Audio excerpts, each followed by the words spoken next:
ஒரு காடு. அங்கே புத்தர் அவர் பாட்டுக்கு நடந்து போய்கிட்டே இருக்கிறார். அவருக்கு பின்னாடி ஒரு குரங்கு, அதுவும் தொடர்ந்து வந்துக்கிட்டே இருக்குது.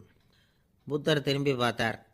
குரங்கு அப்படியே குதித்து உயர எழும்பி ஒரு கிளையில் போய் உக்காந்துது. ஏன் இப்படி பண்ணுறேன்னு கேட்டார் புத்தர். என்னை சாதாரணமாக நினைக்க வேணாம், நான் மகாமந்தி. என்னால் எல்லாம் முடியும், முடியாதுங்கிற வார்த்தையே என்னுடைய அகராதியில் கிடையாது. என்ன வேணும்னாலும் செய்வேன் அப்படின்னுது. அப்படின்னா ஒரு பந்தயம் வச்சுக்கலாமான்னார் இவர். ஓ, வச்சுக்கலாமேன்னுது. வேற ஒன்றும் இல்லை, இப்போ நீ மேலே எழும்பி அந்த கிளையில் உட்காந்தது மாதிரி அங்கேருந்து தாவி என் உள்ளங்கையில் உட்காரணும், அவ்வளவுதான் அப்படின்னார். அப்படி உட்காந்துட்டா என்ன பரிசு அப்படின்னு கேட்டது அது. சொர்க்கத்தில் இருக்கிற மாமன்னன் மரகத சக்கரவர்த்தியை என்னோட இருக்கும்படியாக கூப்பிட்டுக்கிறேன். அந்த சமயத்தில் அவருடைய அரியணை அங்கே காலியாகிடும், நீ அதில் போய் உட்காந்துக்கலாம். பந்தயத்தில் தோத்துட்டா ஒரு கல்ப காலம் இந்த பூமியில் வாழ வேண்டியிருக்கும். அதுக்கு பிறகு தான் என்கிட்ட வர முடியும். என்ன சொல்கிற அப்படின்னார். குரங்குக்கு தாவறது ஒரு பெரிய காரியமா? இது எனக்கு ரொம்ப சாதாரண விஷயம், என்ன இப்போவே தாவட்டுமா அப்படின்னுது. சரின்னு சொல்லி உள்ளங்கையை நீட்டினார்.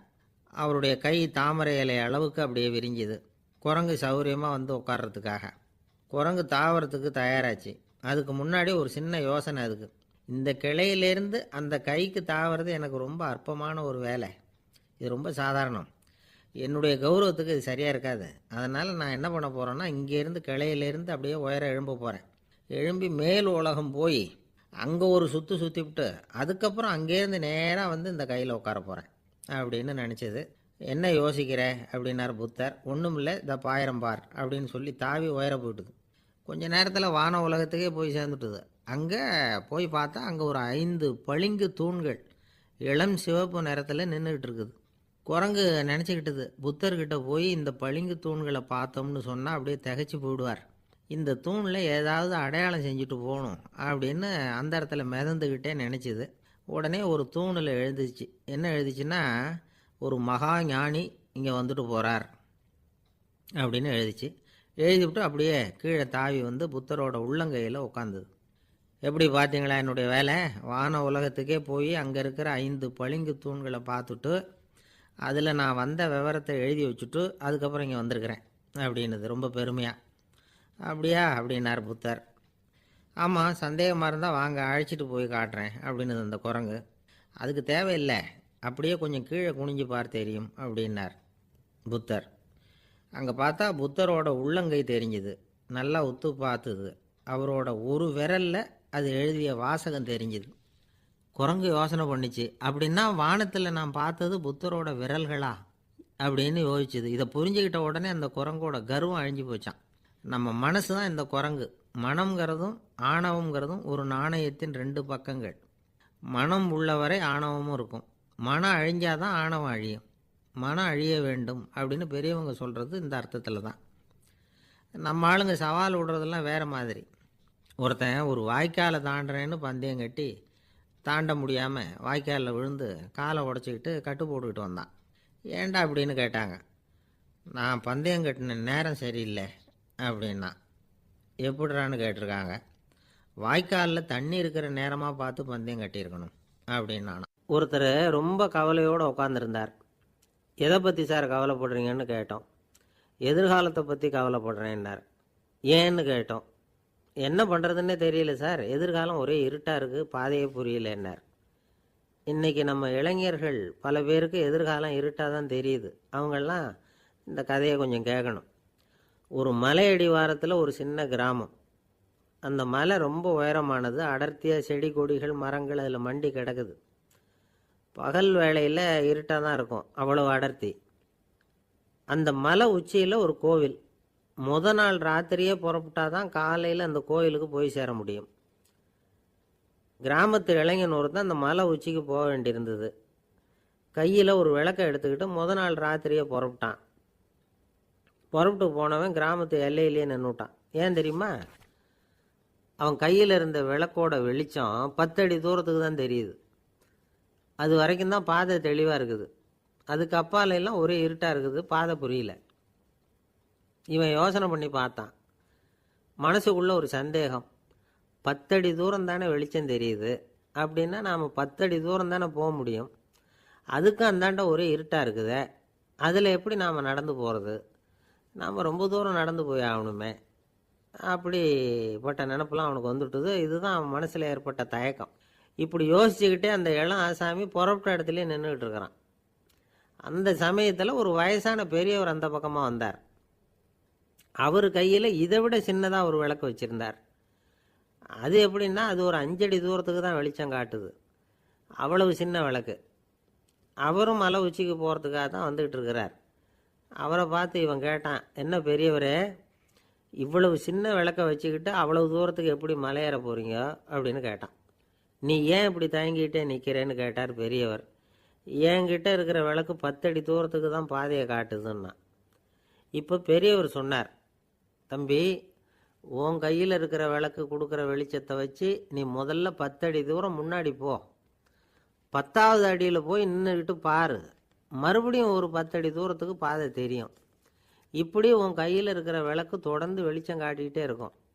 நீ முன்னேற முன்னேற அந்த வெளிச்சமும் முன்னேறும். அதனால் எத்தனை கிலோமீட்டர் தூரம் வேணும்னாலும் நீ இந்த 10 அடி தூரம் வெளிச்சத்தை வச்சுக்கிட்டே நீ போயிடலாம், புறப்படு அப்படின்னார். இப்போ தான் அந்த பெரியவர் சொன்னது இளைஞனுக்கு பளிச்சுன்னு புரிஞ்சுதான். உடனே உற்சாகமாக புறப்பட்டான், உச்சிக்கு போய் சேர்ந்தான்.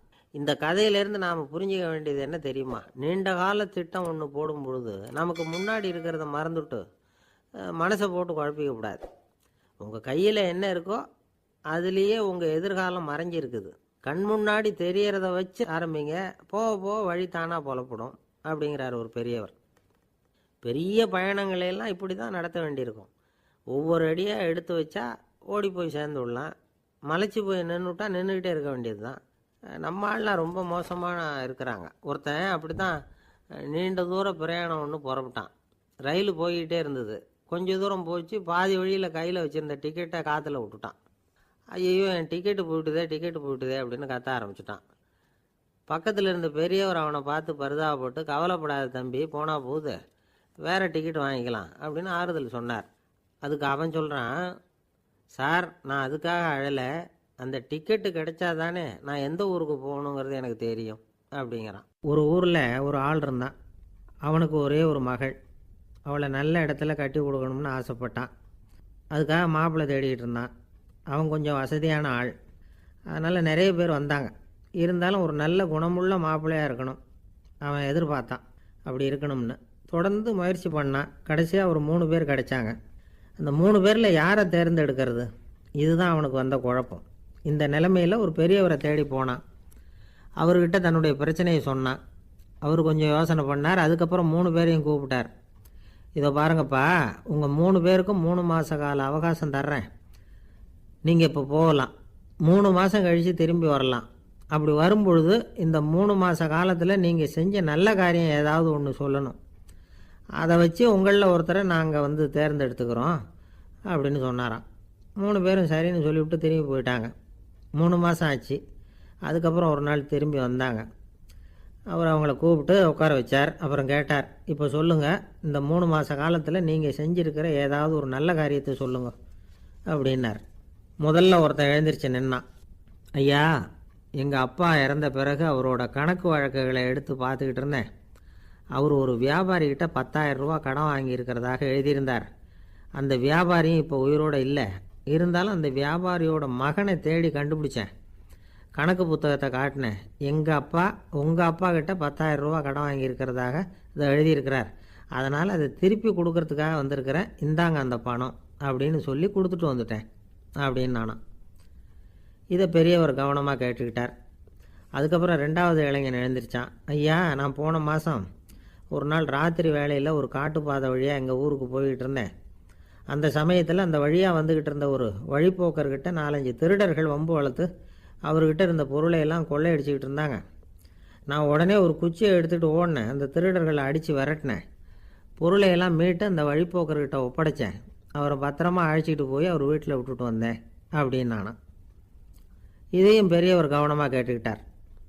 அடுத்தபடியாக 3வது இளைஞன் எழுந்திரிச்சான். ஐயா, போன மாதம் ஒரு நாள் நான் ஒரு மலைப்பாதை வழியாக போய்கிட்டு இருந்தேன். மலைப்பாதை விளிம்பில் ஒரு மதகு கட்டை, அது மேலே ஒரு ஆள் படுத்து தூங்கிட்டு இருந்தான். அந்த பக்கம் தவறி உருண்டு விழுந்திருந்தான்னா அதில் பாதாளம். அது மலையடி வாரத்தில் போய் தான் விழணும். அவ்வளவு பள்ளம். அது தெரியாமல் அவன் பாட்டுக்கு தூங்கிட்டு இருந்தான். நான் உடனே அவன்கிட்ட ஓடி போய் குனிஞ்சு அவன் முகத்தை பார்த்தேன். அப்போ தான் புரிஞ்சுது, அவன் ஏற்கனவே எனக்கு தெரியும். அவனை எனக்கு நிறைய கெடுதல் பண்ணியிருக்கிறான், இடைஞ்சல் கொடுத்தவன். இருந்தாலும் ஐயோ பாவம்னு நினச்சி அவனை எழுப்பி பாதுகாப்பாக வேற ஒரு இடத்துல படுக்க வச்சுட்டு வந்தேன் அப்படின்னு பெரியவர் இதையும் கேட்டுக்கிட்டார். அதுக்கப்புறம் அவங்க 3 பேரையும் பார்த்து, நீங்கள் போகலாம், நாங்கள் யோசித்து முடிவு பண்ணி உங்களுக்கு சொல்லி அனுப்புகிறோம் அப்படின்னாராம். அந்த இளைஞர்கள் புறப்பட்டு போயிட்டாங்க. அதுக்கப்புறம் அந்த பெண்ணோட அப்பாவை பார்த்து சொன்னார், இந்த 3 பேருமே நல்ல பிள்ளைங்க தான், அதில் ஒன்றும் சந்தேகம் இல்லை. இருந்தாலும் இந்த 3 பேர் செஞ்ச செயல்களையும் ஒப்பிட்டு பார்க்க வேண்டியிருக்கு. முதல் இளைஞன் நேர்மைக்கு எடுத்துக்காட்டாக விளங்குறான். இந்த காலத்தில் இது மாதிரி இளைஞர்களை பார்க்குறது ரொம்ப கஷ்டம்தான். இருந்தாலும் அவன் கடமையை தான் செஞ்சான். 2வது இளைஞன் நல்ல வீரன், தைரியசாலி. ஒரு வீரன் எதை செய்யணுமோ அதைத்தான் இவன் செஞ்சான். இவன் ஒரு லட்சிய மனிதன். 3வது இளைஞன் தன்னுடைய பகைவனுக்கே உதவி செஞ்சுருக்கான்.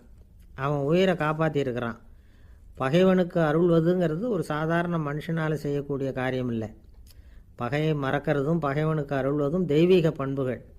அதனால் இவனையே உன்னுடைய மகளுக்கு ஏற்ற மாப்பிள்ளையா தேர்ந்தெடுக்கலாம் அப்படின்னு சொன்னாங்களாம். ஒரு நல்ல நாளில் அவங்களுக்கு திருமணம் நல்ல விதமாக நடந்து முடிஞ்சுதான். இது சுவாமி சின்மயானந்தர் சொல்லியிருக்கிற ஒரு கதை. இதிலேருந்து நாம் புரிந்து கொள்ள வேண்டிய ஒரு கருத்து, நமக்கு கெடுதல் பண்ணவங்களுக்கும் நாம் நல்லது செய்யணும்.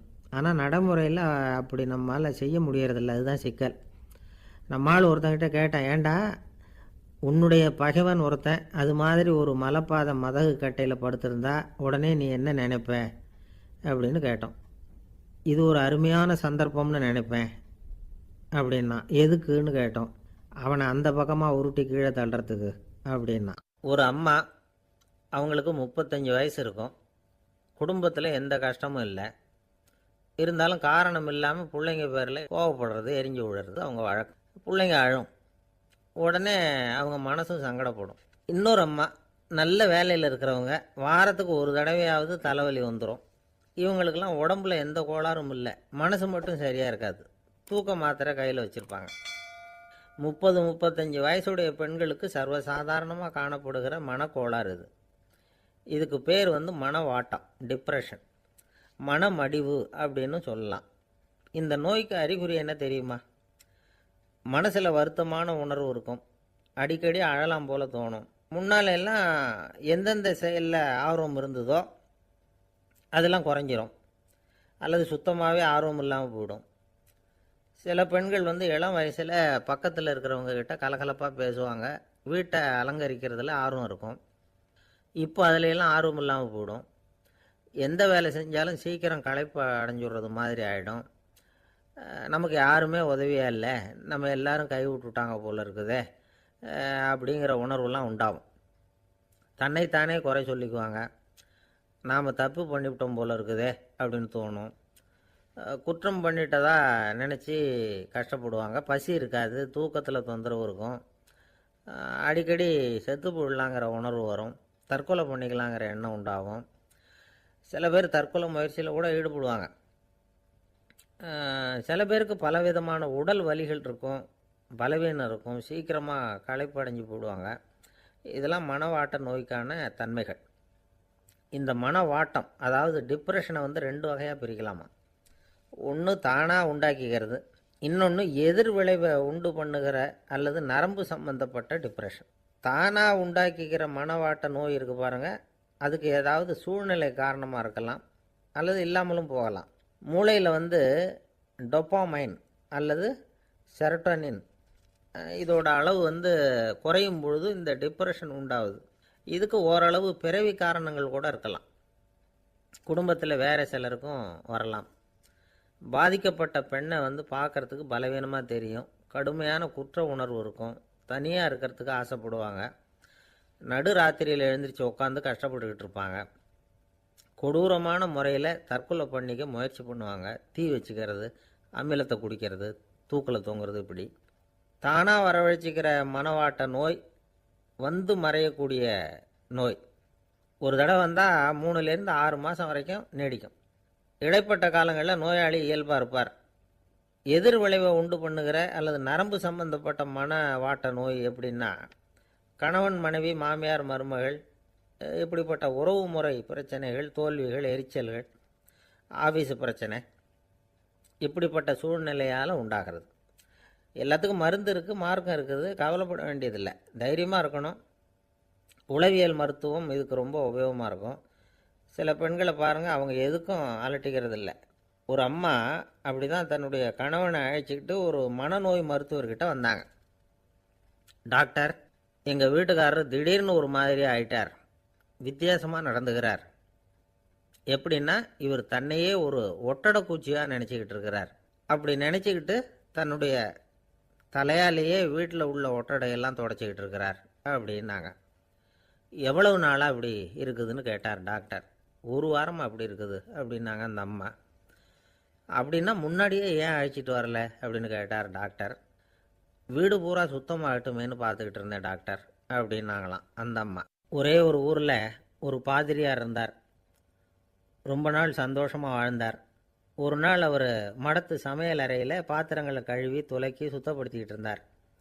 அந்த சமயத்தில் ஒரு தேவதூதன் அவர் முன்னாடி வந்து நின்னான். இவர் நிமிர்ந்து பார்த்தார். ஆண்டவர் என்னை உங்ககிட்ட அனுப்பியிருக்கிறார், பரலோகத்தில் வாசம் செய்யறதுக்கு உங்களுக்கு நேரம் வந்துட்டுது அப்படின்னு அந்த ஆள். ஆண்டவருக்கு என்னோட ஞாபகம் வந்ததுக்கு நன்றி. ஆனாலும் இப்போ இங்கே நீயே பாரு, எவ்வளவு பாண்டங்கள் பாக்கி இருக்குது, இவ்வளவையும் நான் சுத்தப்படுத்த வேண்டியிருக்கு. நான் நன்றி கெட்டவனாக இருக்க விரும்பலை. இந்த பணியை முடிக்கிற வரைக்கும் என்னுடைய பரலோக வாழ்வை தள்ளி வைக்க முடியுமா? நீ என்ன நினைக்கிற அப்படின்னு கேட்டார். தேவதூதன் தனக்கே உரிய விவேகத்தோட அன்போட பாதிரியாரை பார்த்தான். சரி, என்ன செய்யலாம்ங்கிறத அப்புறம் சொல்கிறேன் அப்படின்னு சொல்லிவிட்டு புறப்பட்டு போயிட்டான். ஒரு நாள் அந்த பாதிரியார் தோட்டத்தில் உள்ள களைகளை எல்லாம் ஒரு களை கொத்தியால் கொத்தி களை எடுத்துக்கிட்டு இருக்கிறார். அந்த சமயத்தில் இந்த தேவதூதன் மறுபடியும் அவர் முன்னாடி நிற்கிறான். பாதிரியார் பார்த்தார். இதை பாரு, இந்த தோட்டம் பூராவும் எவ்வளவு களை மண்டி கிடக்கு, பரலோகம் கொஞ்ச காலம் எனக்காக பொறுத்திருக்கலாம்னு நீ நினைக்கிறியா அப்படின்னு கேட்டார். தேவதூதன் சிரிச்சுக்கிட்டே மறுபடியும் மறைஞ்சிட்டான். மறுபடியும் அவர் களை எடுக்கிறது, தானிய களஞ்சியத்துக்கு வர்ணம் பூசுறது, இப்படிப்பட்ட வேலைகளில் ஈடுபட்டிருக்கார். இன்னொரு நாள் ஒரு மருத்துவமனையில் நோயாளிகளை கவனிச்சிக்கிட்டு ரொம்ப தீவிரமாக இருக்கிறார் அந்த பாதிரியார். ஒரு நோயாளியோட தாகத்துக்கு தண்ணீர் கொடுத்துட்டு நிமிர்ந்து பார்க்குறப்போ தேவதூதன் மறுபடியும் அவர் முன்னாடி நிற்கிறான். இந்த தடவை பாதிரியார் தன்னலமற்றவராக பேரன்பை காட்டக்கூடிய வகையில் தன்னுடைய 2 கைகளையும் உயர்த்தியபடி தேவதூதனின் கவனத்தை பிணியால் வாடக்கூடிய நோயாளிகளின் பக்கம் திருப்பினாராம். தேவதூதன் ஒன்றும் சொல்லலை, மறைஞ்சிட்டான். அன்னைக்கு சாயந்தரம் பாதிரியார் மடத்தில் உள்ள தன்னுடைய அறைக்கு போய் இளைப்பாறினார். யோசித்து பார்த்தார். தேவதூதனையும் தேவதூதனின் விருப்பத்தையும் பல நாள் தள்ளி போட்டு வந்ததையும் அவர் ரொம்ப நினச்சி பார்த்தார். திடீர்னு தான் முதுமை அடைகிறதையும் சோர்வு அடைகிறதையும் உணர்ந்தார். ஆண்டவரை நினச்சார். ஆண்டவரே, உம்முடைய தூதனை மறுபடியும் என்கிட்ட அனுப்புனா நான் சந்திக்கிறதுக்கு ஆவலாக இருக்கேன் அப்படின்னு சொல்கிறப்பவே தேவதூதன் பக்கத்தில் நின்னான். பாதிரியார் நிமிர்ந்து பார்த்தார். நீ இப்போவே என்னை அழைச்சிக்கிட்டு போக விரும்பினா நான் பரலோகத்துக்கு வர்றதுக்கு தயாராக இருக்கேன்னார். தேவதூதன் அந்த பாதிரியாரை அன்போடவும் விவேகத்தோடவும் பார்த்து, நீங்கள் என் கூட பரலோகத்துக்கு வர்ற தயாராக இருக்கிறதா சொல்கிறீங்க, ஆனால் நீங்கள் இது வரைக்கும் வேறு எங்கே இருந்ததான் நினைக்கிறீங்க அப்படின்னானா. அப்படின்னா இது வரைக்கும் இருந்த இடம்தான் பரலோகம் அப்படிங்கிறத உணர்த்தியிருக்கிறான். பரலோகம்னா என்னென்னு புரிஞ்சுக்கிறதுக்கு இந்த சம்பவம் நமக்கு உதவியாக இருக்குது. தொண்டு செய்கிறத விட பெரிய செயல் வேறு எதுவும் இருக்க முடியாது. அது நம்ம மனசுக்கு கொடுக்குற சுகத்தை வேறு எதுவும் கொடுக்க முடியாது. நாம் தொண்டு செய்கிற இடம் தான் அந்த புண்ணிய இடம். ஆனால் இந்த காலத்துல எல்லாம் நாம் தொண்டு செய்யணும்னு நினச்சி ஏதாவது ஆரம்பித்தா கூட அதை ஒரு மாதிரியாக சுற்றி நின்று வேடிக்கை பார்க்க ஆரம்பிச்சிடுறாங்க. ஒரு பெரியவர் அப்படி தான் ஒரு தொண்டு செஞ்சுக்கிட்டு இருந்தார். ஒரு கோவில் கட்டிக்கிட்டு இருந்தாங்க.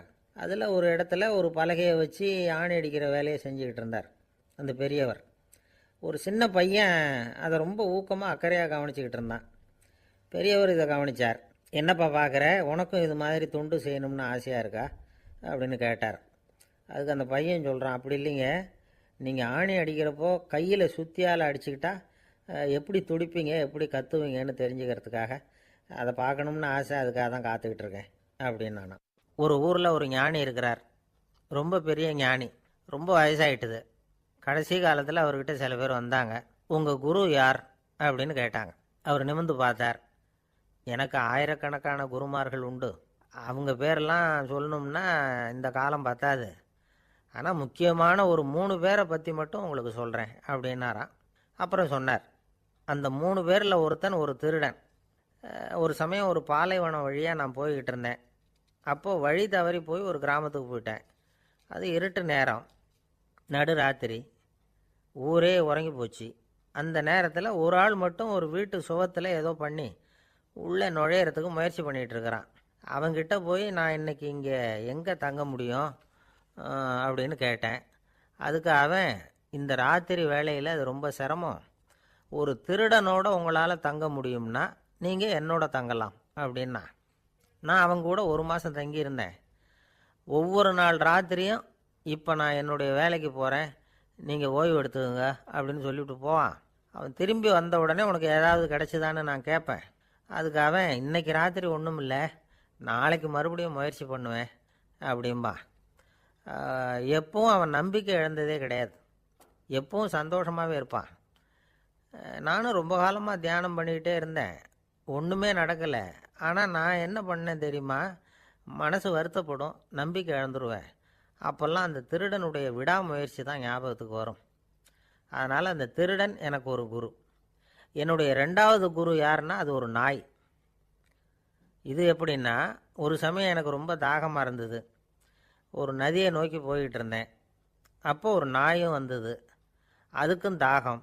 ஓடி வந்து ஆற்றை பார்த்தது. அதோட நிழல் வந்து ஆற்றுல தெரிஞ்சது. அதை பார்த்ததும் பயந்துட்டுது அது.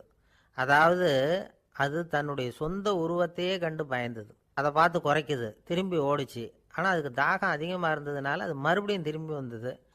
பார்த்தா மறுபடியும் தண்ணியில் நாயோட உருவம் தெரியுது. இப்படி சில தடவை பண்ணிச்சு. இருந்தாலும் கடைசியில் தண்ணியில் குதிச்சுட்டுது துணிஞ்சி.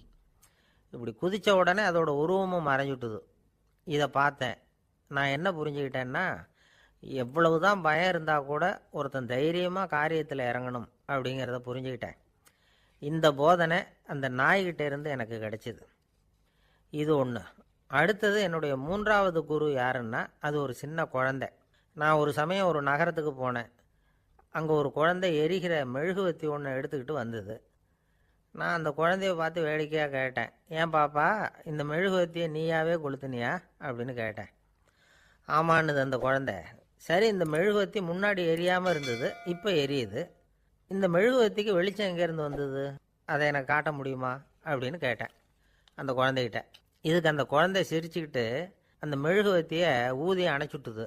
அதுக்கப்புறம் என்னை பார்த்து கேட்டுது, இப்போ இந்த மெழுகுவத்தியின் வெளிச்சம் போனதை பார்த்தீங்க இல்லையா, அது எங்கே போச்சுன்னு எனக்கு சொல்லுங்க அப்படின்னுது. அந்த குழந்தை இப்படி கேட்டதும் என்கிட்ட இருந்த ஆணவம் அழிஞ்சுட்டுது. நான் படித்ததெல்லாம் அந்த வினாடியில் சுக்கு நூறாக போயிட்டுது. என்னுடைய முட்டாள்தனத்தை நான் உணர்ந்தேன் அப்படின்னு இவ்வளவும் அந்த ஞானி விவரமாக சொன்னாராம். அதனால் நாம் இன்னார்கிட்டே இருந்து தான் இதை கற்றுக்கணுங்கிறது இல்லை, யாருக்கிட்டே இருந்தும் எதையும் கற்றுக்கலாம். நம்மால் ஒருத்தன் ஒரு நாய் வளர்த்துக்கிட்டு இருந்தான். அந்த நாய்க்கு வால் கிடையாது. யாரோ ஏற்கனவே வெட்டி எடுத்துட்டாங்க.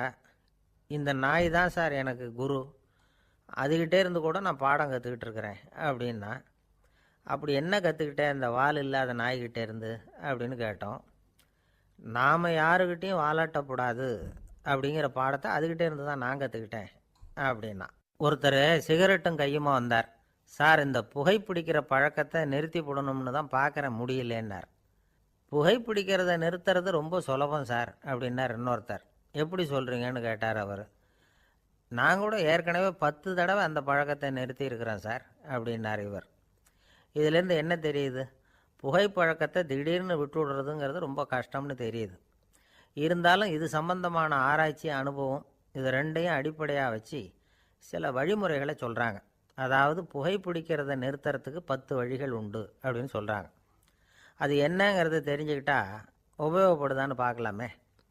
முதல் கருத்து என்னன்னா, கொஞ்ச நாளைக்கு புகைப்பிடிக்கிற நண்பர்களை விட்டு விலகி இருக்கணும். இதனால் புகைப்பிடிக்கிற ஆசை குறையும். அந்த பழக்கத்தை மறுபடியும் ஆரம்பிக்கப்படாதுங்கிற எண்ணம் உறுதிப்படும். 2வது கருத்து, புகைப்பிடிக்கிறதை எதிர்த்து தீவிரமாக பிரச்சாரம் செய்ய ஆரம்பிச்சிடணும். அது அடுத்தவங்களுக்கும் உபயோகப்படும், உங்களுக்கும் உபயோகப்படும். உங்கள் உள்ளுணர்வை அது தூண்டும், உங்களை உறுதி கொள்ள வைக்கும். 3வது கருத்து என்னென்னா, தினமும் 2 தடவை குளிக்கணும். எப்படி தெரியுமா? முதல்ல வெது வெதுப்பான தண்ணீர், அப்புறம் குளிர்ந்த தண்ணீர், இப்படி மாறி மாறி குளிக்கணுமா. 4வது கருத்து, உடற்பயிற்சிகள் செய்யணும். மூச்சு வாங்குற மாதிரியான பயிற்சிகள் ரொம்ப நல்லதான். பிராணாயாமம் அப்படிங்கிற மூச்சு பயிற்சி ரொம்ப நல்லதுங்கிறாங்க. அப்புறம் 5வது கருத்து, சாப்பாடு மிதமாக இருக்கணும், சீராக இருக்கணும். பச்சை காய்கறிகள், பழங்கள் சாப்பாட்டில் சேர்த்துக்கலாம். அடிக்கடி கொஞ்சம் கொஞ்சமாக சாப்பிட்டு ரத்தத்தில் சர்க்கரையின் அளவை பராமரிக்கணும். இது நரம்புகளை அமைதிப்படுத்தும். 6வது கருத்து என்னென்னா, ரொம்ப நேரம் பசியோடு இருக்கக்கூடாது. புகைப்பிடிக்கிறத நிறுத்த முயற்சி செய்யும் பொழுது எடை குறைப்பு நடவடிக்கைகளை மேற்கொள்ளக்கூடாது. 7வது கருத்து, காப்பி, தேநீர், மதுபானம், அப்புறம் போதைப் பொருள்கள் கலந்த உணவுகள் இதெல்லாம் வேணாம். புகைப்பிடிக்கிறத அதெல்லாம் ஊக்கப்படுத்தும். கடுகு, மிளகு, அப்புறம் காரமான பொருள்களை தவிர்க்கணும். உப்பு அளவை குறைக்கணும். தினமும் 10 குவளை தண்ணீராவது குடிக்கணும். வெறும் தண்ணி புகைப்பிடிக்கிற ஆவலை தணிக்குதான். 8வது கருத்து, கையில் சிகரெட்டு, புகையில ஏதாவது இருந்தால் உடனே தூக்கி எறிஞ்சிருங்க. அது கையில் இருக்கிற வரைக்கும் புகைப்பிடிக்கிற ஆசை வந்துக்கிட்டே இருக்கும். 9வது கருத்து என்னென்னா, இறை நம்பிக்கை உள்ளவங்க புகைப்பிடிக்கிற எண்ணம் வர்றப்போவெல்லாம் பிரார்த்தனை செய்ய ஆரம்பிச்சுடலாம். 10வது கருத்து, உங்களுக்கு ரொம்பவும் வேண்டியவங்க யாரோ அவங்கக்கிட்ட எல்லாம் நீங்கள் புகைப்பிடிக்கிறத நிறுத்தி விட்டதா சொல்லிவிடுங்க. இந்த 10 வழிகளையும் கடைபிடிக்க ஆரம்பிச்சுட்டா புகைப்பிடிக்கும் பழக்கத்தை நிறுத்தி விடலாம் அப்படின்னு சொல்கிறாங்க அனுபவப்பட்டவங்க.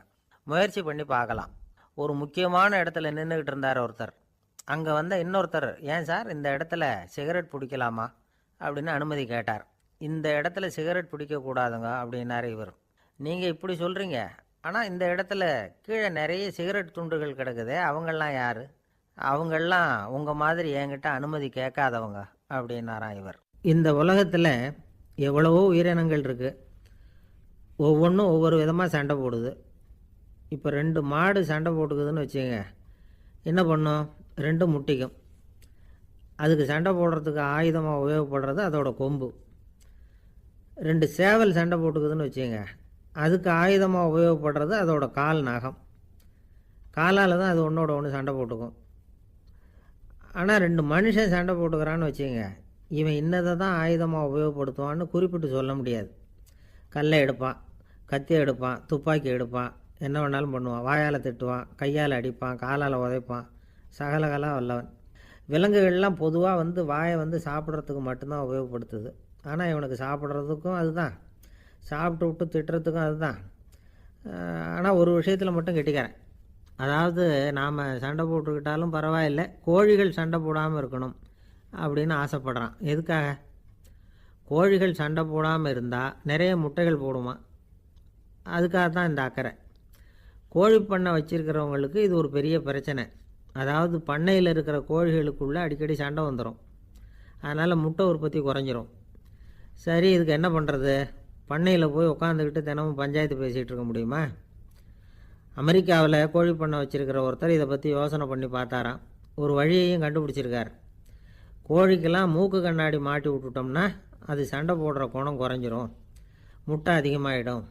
அந்த கண்ணாடியில் உள்ள லென்ஸு சிவப்பு நிறத்தில் இருக்கணும், அவ்வளவுதான் அப்படின்னு அவர் கண்டுபிடிச்சாராம். இது ஏற்கனவே நடைமுறையில் கண்டுபிடிக்கப்பட்ட ஒரு விஷயம். ஆனால் எல்லா கோழிக்கும் சிவப்பு மூக்கு கண்ணாடி எப்படி மாட்டி விடுறது? அப்படியே மாட்டி விட்டாலும் அது நழுவாமல் இருக்கணுமே. இப்போ நாமெல்லாம் நடு விரலால் மூக்கு கண்ணாடி நடுவில் தொட்டு அப்படி ஸ்டைலாக சரி பண்ணிக்கிறோம். அது மாதிரி கோழி எப்படி சரி பண்ணிக்கும்? இதுதான் பிரச்சனை. இதுக்கு அவர் என்ன வழி கண்டுபிடிச்சாருன்னா, கோழிக்கெல்லாம் மூக்கு கண்ணாடிக்கு பதிலாக விழியொட்டு வில்லைகள், கான்டாக்ட் லென்ஸ், அதை பொருத்தி விட்டா என்ன அப்படின்னு யோசனை பண்ணார். அதே மாதிரி பண்ணார். அதே மாதிரி செஞ்சு பார்த்தார், வெற்றி. அதுக்கப்புறம் கோழியெல்லாம் சண்டை போட்டுக்கலையாம், சமாதான பிரியர்களாக ஆகிட்டு தான். கோழிகளுக்கு இயல்பாகவே சண்டை போடுற குணம் உண்டு. ஆனால் அதோட கண்ணுக்கு பார்க்குற பொருள்லாம் ரோஜா நிறத்துலையோ அல்லது இன்னும் சொல்லப்போனால் அழுத்தமான சிவப்பு நிறத்துலையோ தெரிஞ்சதுன்னா சண்டை போடுற குணம் குறைஞ்சிருதான். அந்த சமயத்தில் அது அதிகமாகவும் முட்டையிட ஆரம்பிச்சுடுதான். அதே நேரத்தில் இறை எடுக்கிறத கூட குறைச்சிக்குதான். இது ஏன் இப்படி பண்ணுதுங்கிறது விஞ்ஞானிகளுக்கு இன்னமும் புரியலையா. எப்படியோ அமெரிக்க கோழிகள்லாம் கான்டாக்ட் லென்ஸ் பொருத்திக்க ஆரம்பித்தாச்சு. கோழி கழுத்தை பிடிச்சிக்கிட்டு ஒரு சில வினாடிகளில் அதை பொருத்தி விட்றாங்களாம். கோழியோட ஆயுள் பூரா அது அப்படியே இருக்குமா.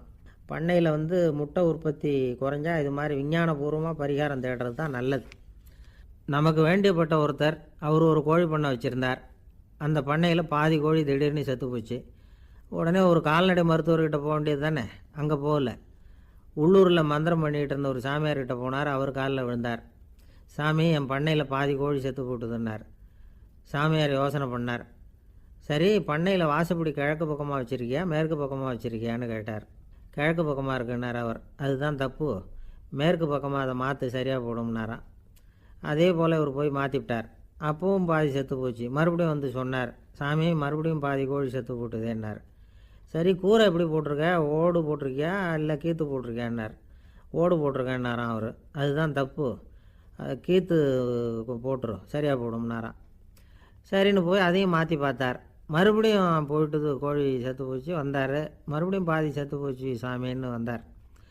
இவரும் யோசனையை மாற்றி மாற்றி சொல்லிகிட்டே இருக்கிறார். இப்படி அவரும் மாற்றி மாற்றி பார்த்தார். 6வது தடவையாக அவரை தேடிட்டு வந்தார். அந்த சமயத்தில் இவர் ரொம்ப தீவிரமாக யோசனை பண்ணி பார்த்துட்டு, அது சரிப்பா, நீயே என்கிட்ட சளைக்காமல் வந்துக்கிட்டு இருக்கிற, நானும் யோசனை சொல்லிகிட்டு இருக்கேன்.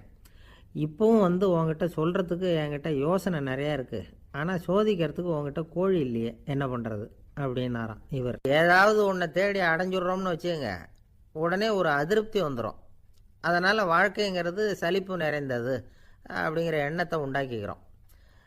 ஒன்று அடைஞ்சதுக்கு அப்புறம் இன்னொன்று தேட ஆரம்பிச்சிருவோம். ஆக இந்த தேடல்ங்கிறது நாம் ஒன்று அடைஞ்சாலும் அடையாவிட்டாலும் தொடர்ந்து நடந்துக்கிட்டு தான் இருக்கும். இதுக்கு முடிவே கிடையாது. இந்த உண்மையை நாம் நல்லா புரிஞ்சுக்கணும் அப்படிங்கிறது பெரியவங்களுடைய கருத்து. ஏழையும் தேடுறான், பணக்காரனும் தேடுறான், நோயாளியும் தேடுறான், நோய் இல்லாதவனும் தேடுறான், அதிகாரம் உள்ளவனும் தேடுறான், அதிகாரம் இல்லாதவனும் தேடுறான், முட்டாளும் தேடுறான், அறிவாளியும் தேடுறான். ஆனால் யாரும் இதை தான் தேடி சாதிக்க போகிறோம், இதுதான் முடிவு அப்படின்னு திட்டவட்டமாக சொன்னதில்லை. ஒன்று அடைஞ்சதும் இன்னொன்று தேட ஆரம்பிச்சிடுறாங்க, அவ்வளோதான். அதாவது உங்களின் தேடுபவர் உங்கள் உள்ளே தான் இருக்கிறார், அவரை தேடி கண்டுபிடியுங்கள். இதுதான் ஞானிகள் நமக்கு சொல்லுகிற ஒரு ஆலோசனை. நம்மால் ஒருத்தன் ஜெயிலில் இருந்தான். இன்னொரு கைதி அவனை பார்த்து கேட்டான், ஏன்பா உன்னை பார்க்குறதுக்கு வெளியிலேருந்து யாருமே இங்கே வர்றது இல்லையே, உனக்கு சொந்தக்காரங்களே கிடையாதா அப்படின்னு கேட்டானா. ஏன் இல்லை, எனக்கு சொந்தக்காரங்க நிறைய பேர் உண்டு, அவங்க என்னை பார்க்க வராததுக்கு காரணம் வேற அப்படின்ட்டுருக்கான் இவன். என்ன காரணம்னு கேட்டான் அவன். அதுக்கு இவன் சொன்னானா, அதுக்கு என்ன காரணம்னா அவங்க எல்லாரும் இங்கே உள்ளேயே இருக்கிறாங்க அப்படின்னானா. ஒரு சீன தேசத்து அரசர் இருந்தார். அவருக்கு வயசாயிட்டுது. அவருக்கு அடுத்தபடியாக அவருடைய புள்ள பட்டத்துக்கு வரணும், ஆட்சி பொறுப்பை ஏற்றுக்கணும். ஒரு நல்ல தலைவனுக்கு இருக்க வேண்டிய பண்புகள்லாம் தன்னுடைய மகனுக்கு இருக்கணும்னு விரும்பினார் அந்த அரசர். அதனால் இளவரசனை பக்கத்தில் இருந்த ஒரு குரு கிட்ட அனுப்புனார். இளவரசன் அவர்கிட்ட போய் சேர்ந்தான். அந்த குரு என்ன பண்ணார் தெரியுமா, இவனை பார்த்து சொன்னார், இதை பாருப்பா, நீ என்ன பண்ணுற, இப்போவே பக்கத்தில் இருக்கிற காட்டுக்கு போ, நடுக்காட்டில் போய் ஒரு இடத்துல உட்காந்துக்கோ, அங்கே என்னென்ன சத்தம்லாம் உன் காதில் விழுதுன்னு கவனித்து கேளு, உன் காதில் விழுந்த ஓசைகள் என்னென்னங்கிறத என்கிட்ட வந்து சொல்லு, அதுதான் எனக்கு தெரியணும், உனக்கு வேலையும் அதுதான் அப்படின்னு சொல்லி அனுப்பி வச்சுட்டார். இளவரசன் காட்டுக்கு போனான். குரு சொன்னபடியே ஒரு இடத்துல உட்காந்து கவனித்து கேட்டான். அதுக்கப்புறம் குருக்கிட்ட திரும்பி வந்தான். என்னென்ன சத்தம்லாம் கேட்ட அப்படின்னு கேட்டார் குரு. குருவே, காட்டில் நான் பறவைகள் சத்தம்லாம் கேட்டேன், மிருகங்களின் ஓசையையும் கேட்டேன், இதை தவிர இடி மின்னல் மழை இதுகளோட சத்தத்தையும் கேட்டேன் அப்படின்னா. குரு யோசனை பண்ணார், நீ இன்னமும் சரியாக கேட்கல, அதனால் மறுபடியும் காட்டுக்கு போ, கொஞ்ச நாள் தங்கியிருந்து கேட்டுட்டு வா அப்படின்னார். இளவரசனுக்கு ஒன்றும் புரியல. இருந்தாலும் குருவின் கட்டளையாச்சே, மறுக்க முடியுமா? உடனே அவன் மறுபடியும் காட்டுக்கு போனான். ஒரு இடத்துல உட்காந்தான். கொஞ்ச நேரம் உன்னிப்பாக கவனித்து கேட்டான். சில நாள் கழித்து குருக்கிட்ட திரும்பி வந்தான். குருவே, இந்த தடவை சில துல்லியமான சத்தங்களை எல்லாம் கேட்டான். தேனி பறக்கிற சத்தம், நீரோடையின் மெல்லிய ஓசை, இதெல்லாம் கேட்டேன்னா. குரு சிரித்தார். நீ மறுபடியும் காட்டுக்கு போ, இன்னும் சில நாள் அங்கே இரு, முழுமையாக கவனமாக கேட்டுக்கிட்டு வா அப்படின்னு சொல்லி அனுப்பி வச்சுட்டார். இளவரசனுக்கு குழப்பம் அதிகமாயிட்டுது. ஒன்றுமே புரியல. மறுபடியும் காட்டுக்கு போனான். மௌனமாக ஒரு இடத்துல உட்காந்துட்டான். அப்படியே தியானத்தில் ஆழ்ந்துட்டான். சில நாளில் அவனுக்கு இதுவரை கேட்காத ஓசைகள்லாம் கேட்க ஆரம்பிச்சிட்டுது. இதைத்தான் நான் கேட்கணும்னு என்னுடைய குரு எதிர்பார்த்துருக்கிறாருங்கிறத புரிஞ்சுக்கிட்டான். உடனே குருக்கிட்ட ஓடனான். குருவே, இந்த தடவை காதுகளுக்கு கேட்க முடியாத சில ஓசைகளை கூட என்னால் உணர முடிஞ்சுது. பூ மலருகிற ஓசை, சூரியனால் பூமி சூடாகிறப்போ எழுகிற ஓசை, காலை பனித்துளியை இந்த புல்லுலாம் குடிக்கிற ஓசை, இது எல்லாம் என்னால் நல்லா கேட்க முடிஞ்சுது அப்படின்னா. குருவுக்கு இப்போ தான் திருப்தி ஏற்பட்டு தான். இளவரசனை பார்த்து சொன்னார், இதை பாருப்பா, இப்போ தான் நாட்டை ஆளுகிற தகுதி உனக்கு வந்திருக்குது அப்படின்னு சொல்லி அதுக்கு விளக்கமும் கொடுத்தாராம். எந்த அரசன் தன்னுடைய மக்களின் எதையும் பேசுகிற மௌன மொழியை மௌன வார்த்தைகளை கேட்குறானோ அவன்தான் ஆள தகுதி உள்ளவன். எந்த அரசன் தன்னுடைய மக்களின் உணர்ச்சிகளை உண்மையாக உணர்றானோ அவன்தான் முதன்மையான அரசன்.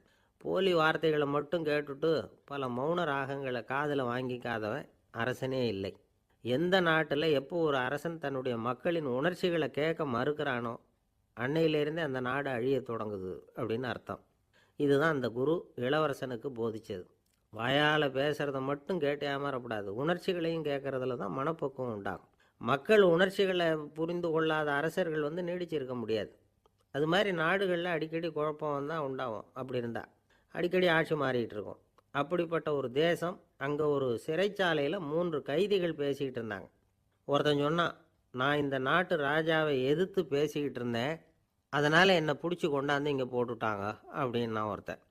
இன்னொருத்தன் சொன்னான், நான் இந்த நாட்டு ராஜாவை ஆதரித்து பேசிக்கிட்டு இருந்தேன், அதனால் என்னை பிடிச்சி கொண்டாந்து இங்கே தள்ளிவிட்டாங்க அப்படின்னா. அது சரி, நீ என்ன தப்பு பண்ண அப்படின்னு சொல்லி 3வது ஆளை பார்த்து இவங்க கேட்டாங்க. அதுக்கு அந்த ஆள் சொல்கிறான், நான் தான் இந்த நாட்டு ராஜா அப்படின்னானா. ஒரு ஆசாமி வேகமாக ஓடிக்கிட்டு இருந்தான். ஏன் இப்படி ஓடுறேன்னு கேட்டார் இன்னொருத்தர். அங்கே ஒரு ஆள் அடிபட்டு கிடக்கிறான், அதை பார்த்தேன், உடனே ஓடுறேன்னா. எங்கேன்னு கேட்டார். ஆஸ்பத்திரிக்குன்னா. ஒரு ஆள் அடிபட்டு கிடக்கிறத பார்த்தா உடனடியாக நாம் செய்ய வேண்டியது முதல் உதவி, அதுக்கப்புறம் தான் ஆஸ்பத்திரி. இன்றைக்கி விபத்துங்கிறது சர்வசாதாரணமாக நடந்துக்கிட்டு இருக்குது. வாகன விபத்து, வெடிகுண்டு விபத்து, தீ விபத்து, கட்டடம் சரியறது, பூகம்பம், இப்படி நிறைய நடக்குது. ஒரு விபத்தை பார்த்துட்டா நம்மளில் பல பேர் நமக்கு என்னத்துக்கு வம்புன்னு ஒதுங்கி போயிடுறதும் உண்டு. சில பேர் துணிஞ்சு கிட்ட போய் உதவி செய்கிறதும் உண்டு. அப்படி உதவி செய்ய நினைக்கிறவங்களுக்கு உபயோகப்படுற தகவல் இது. விபத்தில் காயமடைஞ்சவங்களை 3 பிரிவாக பிரிக்கலாமா. முதல் வகை கொஞ்சம் சீரியஸானது, உயிருக்கு உடனே ஆபத்து தரக்கூடியது. மூளை காயம், முகம், கழுத்து காயங்கள், இருதயம், நுரையீரல் காயங்கள், வயத்தில் உள்ளுறுப்பு காயங்கள், அதிகப்படியான இரத்தப்போக்கு, இதனால எல்லாம் பாதிக்கப்பட்டிருந்தால் அது முதல் வகை அப்படின்னு நாமளே மனசுக்குள்ளே முடிவு பண்ணிக்கணும். இவங்களுக்கெல்லாம் உடனடியாக முதல் உதவி கொடுக்கணும். தாமதப்படுத்தாமல் ஆஸ்பத்திரிக்கு கொண்டுகிட்டு போயிடணும். இப்படி கொஞ்சம் எச்சரிக்கையாக நடந்துக்கிட்டால் அவங்களில் பல பேரை காப்பாற்றி போடலாம். 2வது வகை எப்படின்னா, முதல் உதவி விரைவாக கிடைச்சா உயிர் பிழைக்கக்கூடிய மார்பு காயங்கள், கைகால் எலும்பு முறிவு, இடுப்பு முதுகெலும்பு காயம், சீரான இரத்த சேதம், இப்படிப்பட்டவங்களை 2வது வகையாக பிரிக்கணும். ஆபத்து இல்லாத சிராய்ப்புகள், சிறு காயங்கள், இரத்த உறைவுகள், இதனால் பாதிக்கப்படுறவங்க 3வது வகை. ஒருத்தர் தலையில் அடிபட்டு நினைவு விழுந்துட்டார்னு வச்சுங்க, அவருக்கு வாந்தி வர்றதுனால புறையேறி மூச்சு அடைப்பு உண்டாகும். இப்படி ஆகாமல் இருக்கிறதுக்காக தலையை ஒரு பக்கமாக சாய்ச்சி வைக்கலாம். நாடி துடிப்பையும் இதய துடிப்பையும் தொட்டு பார்க்கணும். அது குறைஞ்சிருந்தாலும் சரி, நின்று இருந்தாலும் சரி, அவர் மார்பை நிமிஷத்துக்கு 80 தடவை உள்ளங்கையால் அழுத்தி இதய துடிப்பை மீட்கிறதுக்கு உதவி பண்ணணும். கழுத்தில் காயம்பட்டாலும் ஆபத்து அதிகம். கழுத்துக்கு அடியில் ஒரு துண்டை மடித்து வைக்கலாம். 2 பக்கமும் சின்ன தலையணை அல்லது துணி மடிப்புகளை வச்சு கழுத்தை அதிகமாக அசையாமல் பார்த்துக்கலாம். முதுகெலும்பு முறிஞ்சிருக்குமோ அப்படிங்கிற சந்தேகம் இருந்ததுன்னா அவரை அதிகமாக அசைய விடக்கூடாது. அதிகமாக அசைஞ்சால் தண்டு இடத்துல பாதிப்பு ஏற்பட்டு கைகால் விளங்காமல் போயிடும். அவரை ஒரு கனமான போர்வை இல்லைன்னா பாயில் படுக்க வச்சு 4 பேர் மெதுவாக தூக்கி மருத்துவ உதவிக்கு அனுப்பி வைக்கலாம். கையெலும்பு முறிஞ்சிருந்தால் முறிஞ்ச பாகத்தை உடம்போடு சேர்த்து அசையாமல் கட்டி போடலாம். கால் எலும்பு முறிஞ்சிருந்தால் மற்ற காலோடு சேர்த்து கட்டி போடலாம். முறிஞ்ச பாகம் தொங்காமல் பார்த்துக்கணும், அப்போ தான் வீக்கம் உண்டாகாமல் இருக்கும். வெட்டு காயம், குண்டடிப்பட்ட காயம், இதிலெல்லாம் இரத்தப்போக்கு அதிகமாக இருக்கும். ரத்தம் வெளியேற ஆபத்து அதிகம். சுத்தமான துணியை பல மடிப்புகளை மடித்து காயத்தின் மேலே வச்சு அழுத்தமாக ஒரு 10 நிமிஷம் பிடிச்சிக்கணும். ரத்தம் நின்ன உடனே காயத்துக்கு கட்டு போடலாம். சில சமயம் காயம்பட்ட பாகத்தை உயரமாக தூக்கி பிடிச்சிக்கிட்டா தான் ரத்த கசிவு நிற்கும். இந்த விவரங்களையெல்லாம் கொஞ்சம் மனசில் வாங்கி வச்சுக்கிட்டோம்னா சமயத்தில் உதவும். ஏன்னா இந்த காலத்தில் விபத்து எந்த ரூபத்தில் எப்போ வரும்னு யூகிக்கவே முடியல. நண்பர் ஒருத்தர் சொன்னார், நேற்றுக்கு பாருங்கள் சார், என் கண்ணு முன்னாடியே ஒரு சின்ன விபத்து நடந்ததுன்னார். என்னன்னு விசாரித்தோம். ஒரு பஸ்ஸில் வந்துக்கிட்டு இருந்தேன். அந்த பஸ்ஸில் பின்பக்கம் படி ஓரமாக நின்றுக்கிட்டு இருந்த ஒருத்தர் ரோட்டில் விழுந்துட்டார். டிரைவர் அதை கவனிக்கலை, நிறுத்தாமல் அவர் பாட்டுக்கு போகிறாருன்னார். கண்டக்டர் உடனே விசில் கொடுத்து பஸ்ஸை நிறுத்த வேண்டியது தானே அப்படின்னோம். அதுதான் சார் முடியாமல் போச்சுன்னார் அவர். ஏன்னு கேட்டாங்க. தவறி கீழே விழுந்ததே அந்த கண்டக்டர் தான் சார் அப்படிங்கிறார். ஒரு நண்பர் அவர்கிட்ட பேசிக்கிட்டு இருந்தேன். மனித உறவுகள் பற்றி அவர் சொல்லிகிட்டு இருந்தார். அமெரிக்காவில் தந்தை மகன் உறவு எப்படி இருக்குது அப்படிங்கிறத விளக்கிறதுக்கு அவர் ஒரு கதையை சொன்னார். ஒரு அப்பா பகல் பூராவும் அலுவலகத்தில் வேலை, ஓடி ஆடி உழைச்சிக்கிட்டு களைச்சி போய் ராத்திரி 10 மணிக்கு மேலே வீடு திரும்பினான். வீட்டு வாசலில் அவரோட மகன் காத்துக்கிட்டு இருக்கிறான். இன்னமும் தூங்கலை. அப்பாவை வாசல்லையே தடுத்து நிறுத்தி, அப்பா உனக்கு சம்பளம் எவ்வளவு அப்படின்னு கேட்குறான். ஏற்கனவே ஆஃபீஸு பிரச்சனைகளால் அழுத்து போய் திரும்புகிற அப்பாவுக்கு கோவம் வந்துடுது. என்னடா இப்படிலாம் கேளுன்னு உங்கள் அம்மா உனக்கு சொல்லி கொடுத்தாளா அப்படின்னு சொல்லிவிட்டு உள்ளே போய் சட்டையை கட்டி மாட்டிவிட்டு குளிச்சுவிட்டு மறுபடியும் வெளியில் வந்து உடையை மாற்றுகிற சமயம் அப்போ மறுபடியும் மகன் உள்ளே வந்து நிற்கிறான் அவர் முன்னாடியே. அப்பா உனக்கு எவ்வளவு சம்பளங்கிறான் மறுபடியும். அப்பாவுக்கு எரிச்சல் அதிகமாகிட்டுது. மணிக்கு $20 போதுமா அப்படின்னார். அப்படின்னா எனக்கு ஒரு $10 தர முடியுமான்னா மகன். இதுக்கு தான் என் சம்பளம் எவ்வளவுன்னு கேட்டியா? 2ஆம் வகுப்பு படிக்கிற உனக்கு எதுக்குடா $10 அப்படின்னு கத்திவிட்டு தொலைக்காட்சி பெட்டியின் முன்னாடி போய் உட்காந்துக்கிட்டு ஏதோ நிகழ்ச்சியை பார்க்க ஆரம்பிச்சிட்டார். கொஞ்ச நேரம் கழித்து மறுபடியும் மகன் வந்து நிற்கிறான். அப்பா ப்ளீஸ் எனக்கு ஒரு $10 கொடுக்க முடியுமா? மகனுடைய கண்களில் கண்ணீர். என்னடா அவன் கண்ணீரை காட்டி காரியம் சாதிக்கலாம்னு பார்க்குறியா? ஒரு காசு கூட கொடுக்க மாட்டான் போ அப்படின்னு விரட்டி விட்டான். மகன் கண்ணீரை தொடச்சிக்கிட்டே கண்ணை தொடச்சிக்கிட்டு பேசாமல் போய் படுத்துக்கிட்டானான். கொஞ்ச நேரம் ஆச்சு. அப்பாவோட கோபம் கொஞ்சம் கொஞ்சமாக குறைஞ்சிது. பிள்ளைகிட்ட கோபமாக கத்துனது தப்பு தாங்கிறது புரிஞ்சுது அவனுக்கு. எழுந்திரிச்சு போனான், படுக்கை இறக்கி போனான். மகனை பார்த்தான். அவன் தலையணையை கட்டி பிடிச்சிக்கிட்டு அழுதுகிட்டு இருக்கிறான். அவனை மெல்ல நெருங்கி அவங்ககிட்ட எதமாக பேசுகிறதுக்கு ஆரம்பித்தானான். எதுக்குடா உனக்கு $10 பள்ளிக்கூடத்தில் கேட்டாங்களா அப்படின்னு கேட்டானான். மகன் சொல்லியிருக்கான், இல்லை டாடி, உனக்கு 1 மணி நேரம் சம்பளம் $20ன்னு சொன்னேன். நீ ஏற்கனவே எனக்கு கொடுத்த பாக்கெட் மணி $10 என்கிட்ட இருக்குது. இப்போ நீ இன்னொரு $10 கொடுத்தீங்கன்னா அதையும் சேர்த்து $20 ஆகிடும். அந்த $20 நான் உனக்கு கொடுத்துருவேன். அப்படி கொடுத்தா நீ என் கூட 1 மணி நேரம் செலவழிப்ப இல்லையா? அதுக்காக தான் $10 கேட்டேன் அப்படின்னு சொன்னானான். அந்த அப்பா கண்ணு கலங்கி போச்சான். ஆதரவோடு தன்னுடைய மகனை கட்டி பிடிச்சி அழ ஆரம்பிச்சிட்டாராம். இதுதான் நண்பர் சொன்ன கதை. அமெரிக்கா மட்டும் இல்லை, உலகம் பூராவும் இன்றைக்கி மனித உறவுகள் இப்படி தான் மாறிட்டு இருக்கு. பெரியவர்கள் அறிவுரை என்ன தெரியுமா? உங்கள் குழந்தைகளிடமிருந்து குழந்தை பருவத்தை பிரித்து விடாதீர்கள் அப்படிங்கிறது தான். அதாவது இன்றைய குழந்தைகள் தங்கள் பிருந்தாவனத்தை இழந்து விடுகிறார்கள் அப்படிங்கிறது அவங்களுடைய கருத்து. இந்த நிலைக்கு நாம் காரணமாக இருந்துடக்கூடாது. குழந்தைகளோட விளையாடுவோம், குடும்பத்தோடு உறவாடுவோம் அப்படிங்கிறது தான் நம்முடைய நோக்கமாக இருக்கணும். இன்றைய உறவு முறைக்கு இன்னொரு உதாரணம் சொல்லுவாங்க. ஒருத்தர் வந்தாராம், அவர் பக்கத்தில் ஒரு சின்ன பையன். நாம் அவரை விசாரிக்கிறோம், யார் இந்த பையன் அப்படின்னா அவர் சொல்கிறார், இவன் எனக்கு தூரத்து உறவு அப்படின்னாராம். இந்த தூரத்து உறவுன்னா எப்படின்னு இருக்கான். இதுக்கு அவன் சொல்லியிருக்கிறான், இவன் எங்கள் அப்பாவுக்கு 8வது புள்ள அப்படின்னானான். ஒரு ஊரில் ஒரு பெரிய ஞானி இருந்தார். அவர் படுக்கையில் இருந்தார். இன்னும் கொஞ்ச நேரம்தான் அவர் இந்த உலகத்தில் இருக்க போகிறார். அவரை சுற்றி ஏகப்பட்ட கூட்டம். ஏற்கனவே அவருடைய உபதேசங்களை கேட்டவங்க பல பேர் அவரை சுற்றி நிற்கிறாங்க. அந்த ஞானி மெதுவாக கண்ணை திறந்து பார்க்குறார். எல்லாரும் அவருடைய கடைசி வார்த்தையை கேட்கறதுக்காக அவளோட காத்துக்கிட்டு இருக்கிறாங்க. அந்த ஞானி மெதுவாக பேச ஆரம்பித்தார். நான் என்னுடைய வாழ்நாள் பூராவும் உங்களுக்கு நிறைய போதனைகள் சொல்லிக்கிட்டு இருக்கிறேன். பேரானந்தம், மகிழ்ச்சி, தியானத்தன்மை இதை பற்றியெல்லாம் சொல்லியிருக்கிறேன். இப்போ நான் வேறு ஒரு கரைக்கு போய்கிட்டுருக்கிறேன். நான் இனிமேல் இந்த கரையில் இருக்க மாட்டேன். நீங்கள் நான் சொன்னதையெல்லாம் கேட்டீங்க, ஆனால் எதையும் நீங்கள் நடைமுறைப்படுத்தி பார்க்கல. எல்லாம் கேட்டதோடு சரி, அதோடு விட்டுவிட்டீங்க. அப்புறம் அதை தள்ளி போட்டுக்கிட்டே வந்துட்டீங்க. மேலும் அதை தள்ளி போடுறதுல எந்த பிரயோஜனமும் கிடையாது. இப்போ நான் போய்கிட்டு இருக்கிறேன். உங்களில் யாராவது என்னோட வர்றதுக்கு தயாரா அப்படின்னு கேட்டார். அவ்வளவுதான். யாரும் வாயை திறக்கலை. ஒரே மௌனம், சத்தமே இல்லை. ஒருத்தர் பார்த்துக்கிட்டே நிற்கிறாங்க. அந்த கூட்டத்தில் ஒரு ஆள் அந்த ஞானி கூடவே 40 வருஷத்துக்கு மேலே இருந்திருக்கிறான். அவனும் வாயை திறக்காமல் இன்னொருத்தன் முகத்தை பார்த்துக்கிட்டே நிற்கிறான். இந்த சமயத்தில் பின்னாடி நின்றுக்கிட்டு இருந்த ஒருத்தன் கையை தூக்கினான். ஞானி அவனை பார்த்தார். சரி, ஒருத்தனுக்காவது நம்மோட வர்றதுக்கு தைரியம் இருக்குது அப்படின்னு நினச்சார். ஆனால் அந்த ஆள் என்ன சொன்னான் தெரியுமா? ஐயா, நீங்கள் கேட்குறப்போ நான் உடனே எழுந்திருக்கல, கையை மட்டும்தான் தூக்கினேன். என்ன காரணம்னா, நான் எப்படி அடுத்த கரைக்கு வந்து சேர்றதுங்கிறது தெரிஞ்சுக்கிறதுக்காக தான். அந்த விவரத்தை மட்டும் இப்போ உங்ககிட்ட இருந்து நான் தெரிஞ்சுக்க ஆசைப்பட்றேன். ஏன்னா இப்போ நான் உங்கள் கூட வர்றதுக்கு தயாராக இல்லை. எவ்வளவோ காரியங்களை நான் இன்னும் இங்கே முடிக்க வேண்டியிருக்குது. வீட்டுக்கு ஒரு விருந்தினர் வந்திருக்கிறார், என்னுடைய இளைய மகனுக்கு கல்யாணம் பண்ணி வைக்கணும். அதனால் இன்றைக்கி உங்கள் கூட வர முடியாது. அது மட்டும் இல்லை, இப்போ உங்கள் கூட அடுத்த கரைக்கு வந்தால் திரும்பி வர முடியாதுன்னு வேறு சொல்கிறீங்க. அதனால் இப்போ நான் வரல. இன்னொரு நாள் நிச்சயமாக நான் வர்றேங்க, வந்து உங்களை சந்திக்கிறேன். அதனால் இப்போ நீங்கள் இன்னொரு தடவை எங்களுக்கு விளக்கமாக சொல்லணும். ஏற்கனவே பல தடவை சொல்லியிருக்கிறீங்க. தயவு பண்ணி இப்போ ஒரு தடவை சொன்னீங்கன்னா சௌகரியமாக இருக்கும்.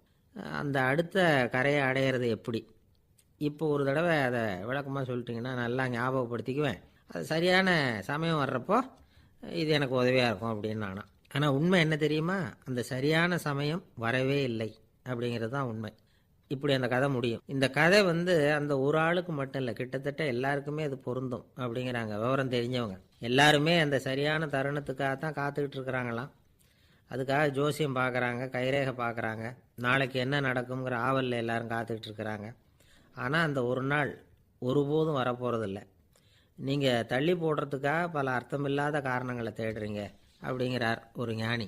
காத்திருக்கிறதுலேயே நம்ம காலம் ஓடி போயிடுது. ஏன்னா இன்றைக்கி நாம் சிந்திக்கிறது நாளைக்கு நாம் சிந்திக்கிறது இல்லை. ஒவ்வொரு நாளும் ஒவ்வொரு மாதிரி போயிடுது. நாளைக்கு மறுநாளை பற்றியே சிந்திக்கிறோம். இப்படியே அது பாட்டுக்கு போயிடும். கரையை தொட்டு பார்க்குறது எப்போ, இதுதான் கேள்வி. நமக்கு வேண்டியப்பட்ட ஒருத்தர் ஒரு ரயில்வே பிளாட்ஃபாரத்தில் நின்றுட்டு இருக்கிறார். அங்கே இருக்கிறவங்ககிட்ட கேட்குறாராம், விசாரிக்கிறார். ஏங்க கிழக்க போகிற ரயில் போயிட்டுதுங்களான்னாராம். போயிட்டுதுன்னு இருக்கிறாங்க. கொஞ்ச நேரம் கழித்து ஏங்க மேற்க போகிற ரயில் போயிட்டுதுங்களான்னு கேட்டிருக்காரு. போயிட்டுதுங்களான்ட்ருக்காங்க. அப்புறம் கொஞ்சம் நேரம் கழித்து மறுபடியும் ஏங்க 10:30 மணி வண்டி போயிட்டுதான்னு கேட்டிருக்காரு. தொடர்ந்து காலையிலேருந்து சாயந்தரம் வரைக்கும் இப்படி ஒரே இடத்துல நின்றுட்டு கேட்டுக்கிட்டே இருக்கிறார். இதை பார்த்துக்கிட்டு இருந்த ஒருத்தர் அவர்கிட்ட ஏங்க நீங்கள் எங்கே போகணும் அப்படின்னு கேட்டாராம். இவர் மெதுவாக சொன்னாராம், இந்த ரயில்வே லைனை தாண்டி அந்த பக்கம் போகணும் அப்படின்னாராம். நம்பிக்கை இல்லைன்னா இந்த உலகத்தில் நாம் நடமாடவே முடியாது. அவநம்பிக்கையோடு இருந்துக்கிட்டு இருந்தால் என்றைக்கும் அவஸ்தை தான். நாம் நம்புறது நடக்குதோ இல்லையோ அது வேறு விஷயம். ஆனால் எதையும் நம்பி தான் நாம் அடி வைக்க வேண்டியிருக்கு. வேறு ஒன்றும் வேணாம், ஒரு லாட்ரி சீட்டு வாங்குகிறோம். அது எங்கே நமக்கு விழப்போகுது அப்படிங்கிற அவநம்பிக்கையோடவா வாங்குகிறோம்? பரிசு நமக்கு தான் அப்படிங்கிற நம்பிக்கை உள்ளூர இருக்கிறதுனால தான் அதை வாங்குகிறோம். இருந்தாலும் முடிவு வேறு மாதிரி ஆகிடுது. அதுக்காக மனசு சோர்ந்து போகிறதில்ல. அடுத்த மாதமும் சீட்டு வாங்குகிறோம். இந்த நம்பிக்கை தான் மனித வாழ்க்கைக்கு ஆதாரம். ஒரு கடையில் போய் டீ சாப்பிட்றீங்க. அந்த டீ நல்ல டீ தானா, அதில் விஷம் கலந்துருக்குமா அப்படிங்கிற சந்தேகம் வந்துட்டுதுன்னு வச்சுங்க. அதுக்கப்புறம் அதை எப்படி நீங்கள் சாப்பிட முடியும்? நம்பி தான் சாப்பிட்ணும். ரயில் ஒழுங்காக போய் சேருங்கிற நம்பிக்கை இருக்கிறதுனால தான் அதில் ஏறி உட்காடுறோம். லெட்டர் ஒழுங்காக போய் சேருங்கிற நம்பிக்கை இருக்கிறதுனால தான் பெட்டியில் போடுறோம். சரி, நம்ம கதையெல்லாம் நம்மளோட இருக்கட்டும். மனித நம்பிக்கை எந்த அளவுக்கு உறுதியாகவும் அறிவுபூர்வமாகவும் இருக்கணுங்கிறதுக்கு அலெக்சாண்டர் வாழ்க்கையில் நடந்த ஒரு சம்பவத்தை உதாரணமாக சொல்லலாம். இந்த உலகத்தையே ஜெயிக்கணும்னு புறப்பட்டார் அலெக்சாண்டர். ஒரு கட்டத்தில் அவர் சிட்னஸ் நதி கரைக்கு சேர்ந்தார். அந்த சமயத்தில் அவருக்கு கடுமையான நோய் வந்துட்டுது. அவர் கூடவே வந்திருந்த கிரேக்க வைத்தியர்கள் என்னென்னமோ முயற்சியெல்லாம் பண்ணி பார்த்தாங்க. இருந்தாலும் அலெக்சாண்டருக்கு வந்திருக்கிறது என்ன நோய்ங்கிறத அவங்களால கண்டுபிடிக்க முடியல. ஏன்னா அந்த பகுதியில் உள்ளவங்களுக்கு மட்டுமே அதிகமாக வரக்கூடிய ஒரு வினோதமான நோயாக இருந்தது அது. ஆனால் அவர் இருக்கிற இடம் எதிரியோட இடம், பாரசீக மன்னனோட ஆளுகைக்கு உட்பட்ட இடம். என்ன பண்ணுறது அப்படின்னு எல்லாரும் யோசனை பண்ணாங்க. பாரசீக மன்னனோட அரண்மனையில் இருக்கிற வைத்தியர் வந்தால் இந்த நோயை குணப்படுத்தி விடுவார் அப்படின்னு சொன்னாங்க. இருந்தாலும் எதிரியோட நாட்டில் இருக்கிற வைத்தியரை கூப்பிட்டு எப்படி நம்பி வைத்தியம் பார்க்க சொல்கிறது அப்படின்னு சொல்லி எல்லோரும் தயங்கினாங்க. ஆனால் அலெக்சாண்டர் தயங்கலை. பரவாயில்ல, அழைச்சிட்டு வாங்கன்னு விட்டார். உடனே அவரை போய் அழைச்சிட்டு வந்துட்டாங்க. அவர் வந்தார். அலெக்சாண்டர் உடம்பை பரிசோதனை பண்ணி பார்த்தார். சரி, இதை குணப்படுத்தி விடலாம், பயப்பட வேண்டியதில்லை. ஆனால் இதுக்கு ஒரு மூலிகை ரசம் தயார் பண்ணி கொடுக்கணும். நான் போய் அதை தயார் பண்ணிக்கிட்டு 2 நாளில் திரும்பி வந்துடுறேன் அப்படின்னு சொல்லிவிட்டு போனார் அந்த வைத்தியர். அதே மாதிரி 2 நாளில் திரும்பி வந்தார் மூலிகை ரசத்தோட. இதுக்கு இடையில் அலெக்சாண்டரோட தளபதிகளில் ஒருத்தர் ரகசியமாக ஒரு எச்சரிக்கை கடிதம் கொடுத்து அனுப்பியிருக்கிறான். அதை வாங்கி என்ன விஷயம்னு பார்த்தார். இப்போ உங்ககிட்ட வந்திருக்கிற எதிரி நாட்டு வைத்தியரை நம்பாதீங்க, அவன் கொண்டுகிட்டு வந்திருக்கிற மூலிகை ரசத்தில் விஷம் கலந்துருக்குது அப்படின்னு அதில் எழுதியிருக்கு. அதை பார்த்தார் அலெக்சாண்டர். இருந்தாலும் கொஞ்சம் கூட அலட்டிக்கலை. வைத்தியர் கொடுத்த மருந்தை வாங்கி கடகடன்னு குடிச்சுட்டு அதுக்கப்புறம் அந்த கடிதத்தில் இருந்த விஷயத்தை அந்த வைத்தியர்கிட்ட சொன்னார். வைத்தியர் திகைச்சு போயிட்டார். தன் மேலே அலெக்சாண்டர் வச்சிருக்கிற நம்பிக்கையை பார்த்து அவருக்கு ரொம்ப வியப்பு. வைத்தியர் வந்து உண்மையிலேயே நல்ல மருந்து தான் கொண்டுகிட்டு வந்து கொடுத்துருக்கிறார், அதில் விஷம்லாம் எதுவும் கலக்கலை. அதுக்கப்புறம் அலெக்சாண்டர் அந்த வைத்தியரை பார்த்து சொன்னாராம், நம்பிக்கைங்கிற அச்சாணியை ஆதாரமாக வச்சுக்கிட்டு தான் இந்த உலகம் சுற்றிக்கிட்டு இருக்குது. எனக்கு எதிரியாக இருந்தாலும் பாரசீக மன்னர் வந்து ரொம்ப பெரியவர். அப்பேற்பட்ட மன்னருடைய அரண்மனை வைத்தியர் தொழில் நேர்மை இல்லாதவராக இருக்க மாட்டார். அப்படி இருந்தால் அவரை வந்து அரண்மனை வைத்தியராக வச்சிருக்கவே மாட்டாங்க அப்படின்னு நம்பினேன். என்னுடைய நம்பிக்கை வீண் போகலை அப்படின்னாராம். இதுதான் மானுட நம்பிக்கைங்கிறது. இந்த காலத்துலேயும் இது மாதிரி இந்த மானுட நம்பிக்கையை ரொம்பவும் சாமர்த்தியமாக கையாளுகிற கெட்டிக்காரங்க சில பேர் இருக்கிறாங்க. ஒரு இந்த காலத்து குரு, அவருக்கு ஒரு சிஷ்யன். குரு முன்னாடி அந்த சிஷ்யன் ரொம்ப பணிவாக நின்று, குருவே உங்கள் கையால் விஷத்தை கொடுத்தாலும் அதை வாங்கி மடமடன்னு குடிச்சிருவேன் அப்படின்னா. உன்னுடைய குரு பக்தியை மெச்சினேன் அப்படின்னார் குரு. அதுக்கு அந்த சிஷ்யன், அப்படி இல்லை குருவே, உங்ககிட்ட சிஷ்யனாக இருக்கிறத விட உங்கள் கையால் விஷத்தை வாங்கி குடிச்சு விடுறது ரொம்ப நல்லது, அதனால தான் அப்படி சொன்னேன் அப்படின்னா. ஒரு தீக்குச்சி தீப்பெட்டியை பார்த்து கேட்டுதான், நாம் 2 பேரும் தானே உரசிக்கிறோம், ஆனால் நான் மட்டும் தீ பிடிச்சி எரிஞ்சு போகிறேன், நீ அப்படியே இருக்கிறியே அப்படின்னு தான். அதுக்கு தீப்பெட்டி சொல்லியிருக்குது, உனக்கு தலையில் கணம் இருக்குது அதனால் அழிஞ்சு போகிற அப்படின்னு தான். எப்படி இருக்கு பாருங்கள் இந்த பதில். தலையில் கணம் உள்ளவங்க யாருமே சரியாக இருக்க முடியாது. எவ்வளவு பெரியவங்களாக இருந்தாலும் சரி, ரொம்ப கஷ்டம்தான் அது. கர்வம்ங்கிறது கூடவே கூடாது. இதை விளக்கிறதுக்கு மகான் ஒருத்தர் ஒரு சம்பவத்தை சொல்கிறார். அர்ஜுனன் வந்து தீர்த்த யாத்திரை பண்ணானா. அப்போது தென்னிந்தியாவுக்கு வந்திருக்கிறான். ராமேஸ்வரத்துக்கு போனப்போ அங்கே இலங்கைக்கு கல்லுலாம் அடுக்கி போடப்பட்டிருந்த பாலத்தை பார்த்தானா. ஒரு சின்ன குரங்கு அதுக்கு பக்கத்தில் விளையாடிக்கிட்டு இருந்திருக்கு. அதை பார்த்துட்டு அர்ஜுனன் சிரிச்சிருக்கான். ஏன் சிரிக்கிறேன்னு கேட்டிருக்கு அந்த குரங்கு. ராமன் மிகச்சிறந்த வில் வீரன், அப்படி இருக்கிறப்போ அவன் வந்து இலங்கைக்கு அம்புகளாலேயே ஒரு பாலம் கட்டியிருக்கலாம். அதை விட்டுட்டு போயும் உன்ன மாதிரி குரங்குகளை துணையாக வச்சுக்கிட்டு இப்படி ஒரு கருங்கல் பாலத்தை கட்டியிருக்கிறானே அப்படின்னு நானா. அம்புகளால் பாலம் கட்ட முடியுமா அப்படின்னு கேட்டுதான் குரங்கு. ஏன் முடியாது, என்னால் முடியுமேன்னு இருக்கான் அர்ஜுனன். அம்பால் பாலம் கட்டலாம், இருந்தாலும் என்ன மாதிரி குரங்குகள் ஏறி நடந்தா அது தாங்குமா? அதனால தான் ராமர் வந்து கருங்கல் பாலமே கட்டினார் அப்படின்றது குரங்கு சொல்லிச்சான். அப்படியே சொல்கிற, நான் வேணும்னா இப்போ அம்புகளாலேயே ஒரு பாலத்தை கட்டுறேன், நீ அது மேலே ஏறி நடந்து பார். பாலம் விழுந்துட்டுதுன்னா நான் தீ மூட்டி அதில் குதித்து உயிர் தியாகம் பண்ணி விட்றேன் அப்படின்னு நான் ரொம்ப கோபமாக. உடனே அந்த சின்ன குரங்கு பெரிய உருவம் எடுத்துட்டு தான் கையில் கதையோடு அர்ஜுனன் முன்னாடி நிற்கிறான் அனுமன். பார்த்தா, என்னுடைய தலைவர் ராமரையா இழிவாக பேசுகிற, நீ இப்போ பாலம் கட்டு, நான் என்னுடைய பலத்தை காட்டுறேன் அப்படின்னு அனுமன். அர்ஜுனன் வந்து தன்னுடைய காண்டிபத்தை எடுக்கிறான், சரமாரியாக அம்புகளை விடுறான். அதெல்லாம் ஒன்றோட ஒன்று கோத்துக்கிட்டு அப்படியே பாலம் மாதிரி நிற்கிது. அர்ஜுனன் தலை நிமிர்ந்து நின்னான். அனுமன் வந்து உயர கிளம்பி அங்கேருந்து பாலத்தில் வந்து பொத்துன்னு இறங்கினான். பாலம் அப்படியே நொறுங்கி போச்சு தூள் தூளாக. என்ன அர்ஜுனா, இப்போ என்ன செய்ய போகிற அப்படின்னு நான் ஏளனமா. அர்ஜுனன் தலையை தொங்க போட்டுக்கிட்டான். சொன்னபடி தீ மூட்டி அதில் குதிக்கிறதுக்காக 3 தடவை சுற்றி வந்தான். அப்போது கிருஷ்ணர் அங்கே வந்தார். என்ன அர்ஜுனா, என்ன நடக்குது, என்ன இது அப்படின்னு ஒன்றும் தெரியாத மாதிரி கேட்டார். அர்ஜுனன் வாயை திறக்கிறதுக்கு முன்னாடி அனுமன் வாயை திறந்தான், நடந்ததை சொன்னான். அர்ஜுனன் சவால் விட்டபடி உயிர் திறந்தே ஆகணும்னா அனுமன். கிருஷ்ணர் யோசனை பண்ணார். நல்லது, இந்த சவால் விட்டதுக்கும் நடந்ததுக்கும் யார் சாட்சி? பெரிய ஒருத்தரை சாட்சியாக வச்சுக்கிட்டல்லவா நீங்கள் இந்த போட்டியை நடத்தியிருக்கணும் அப்படின்னார். அதனால் என்ன, இப்போ மறுபடியும் அந்த போட்டியை நடத்திவிட்டா போச்சு, என்னால் அந்த அம்பு பாலத்தை நொறுக்க முடியாதா அப்படின்னு அனுமன். சரி, இப்போ மறுபடியும் அது நடக்கட்டும்னார் கிருஷ்ணர். அர்ஜுனன் அம்பு பாலம் அமைச்சான். அனுமன் ஏறி குதிச்சான். பாலம் அசைஞ்சு கொடுக்கவே இல்லை, அவ்வளோ உறுதியாக இருக்குது. இப்போ அனுமன் தலையை குனிஞ்சிக்கிட்டான். அர்ஜுனன் நன்றியோடு நிமிர்ந்து பார்த்தான். கிருஷ்ணருடைய தோள்கள்லேயும் முதுகள்லேயும் ரத்தம். என்ன சுவாமி, என்ன நடந்ததுன்னு நான் பதறி போய், உன் அம்பு பாலத்தை நான் தான் முட்டு கொடுத்து தாங்கிக்கிட்டு இருந்தேன். அனுமன் குதித்தப்போ என் மேலே ஏற்பட்ட காயங்கள் இவை. பின்ன உன்னுடைய அம்பு பாலத்தினாலேயா பாலம் நின்றுதுன்னு நினைக்கிற அப்படின்னாராம். முதல்ல வந்து அர்ஜுனன் அப்புறம் அனுமன் 2 பேருக்குமே கர்வ பங்கம் ஆகிட்டு தான். அதாவது அவங்கக்கிட்ட இருந்த கர்வம் போயிட்டுது. யாராக இருந்தாலும் கர்வம் கூடாதுங்கிறத இதிலேருந்து நாம் புரிஞ்சுக்கணும். இந்த காலத்தில் நாமெல்லாம் எந்த விஷயத்துக்கெல்லாம் கர்வப்பட்டுருக்கோம் தெரியுமா? ஒரு 2 பெண்கள் தங்களுடைய கணவன்மார்களை பற்றி ரொம்ப பெருமையாக பேசிக்கிட்டாங்களாம். அதில் ஒரு அம்மா சொல்லியிருக்கு, என் வீட்டுக்காரர்கிட்ட எந்த சப்ஜெக்ட் கொடுத்தாலும் சரி அந்த விஷயத்தை பற்றி அழகாக 1 மணி நேரம் பேசுவார் அப்படின்னாங்களாம். உடனே இன்னொரு அம்மா, அது என்ன பிரமாதம், என் வீட்டுக்காரருக்கு சப்ஜெக்டே தேவையில்லை, விஷயமே இல்லாமல் நாள் பூரா பேசிக்கிட்டு இருப்பார் அப்படின்னாங்களாம். ஒரு காடு, நல்ல மரம்லாம் செழிச்சு இருந்தது. அப்படிப்பட்ட காட்டில் ஒரு சாது இருந்தார். அவர் எப்படின்னா எப்பவும் ஒரு மரத்தடியில் உட்காந்துருப்பார். ஏன்னா அவருடைய இருப்பிடமே அதுதான். அவர் என்ன பண்ணுவார், 3 கல் வச்சுருந்தார். செங்கல் மாதிரி இருக்கும், ஆனால் அதை விட கொஞ்சம் பெருசாக இருக்கும்.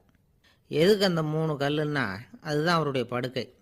அதாவது தூங்குறப்ப ஒரு கல்லை தலைக்கு கீழே வச்சுக்குவார், இன்னொரு கல்லை இடுப்புக்கு கீழே வச்சுக்குவார், இன்னொரு கல்லை காலுக்கு கீழே வச்சுக்குவார். உடம்பை வந்து அப்படியே ஒரு தகட்டால் மூடிக்குவார், அப்படியே தூங்கி போடுவார். மழை பெய்யுதுன்னு வச்சுங்க, அவர் உடம்பு வந்து 3 கல் மேலே இருக்குதா, அதனால் தண்ணி வந்து அடியில் ஓடி போடும், உடம்பு நனையாது. மேலே தகடு இருக்கிறதுனால மழையும் உடம்புல படாது. அவர் தூக்கமும் கெடாது, நிம்மதியாக தூங்குவார். பகலில் அந்த 3 கல்லையும் ஒரு சேர ஒரு அடுப்பு மாதிரி வச்சு அது மேலே உட்காந்துக்குவார். அதனால் பாம்பு பூச்சி எதுவும் அவரை வந்து தொந்தரவு பண்ணுறதில்ல, அது பாட்டுக்கு நகர்ந்து போயிடும். அவர் பாட்டுக்கு நிம்மதியாக இருப்பார். யாராவது எதையாவது கொண்டுகிட்டு வந்து கொடுத்தா அதை வாங்கி சாப்பிடுவார், அவ்வளவுதான். ஒரு நாள் அந்த நாட்டு அரசன் காட்டுக்கு வேட்டையாட வந்தான்.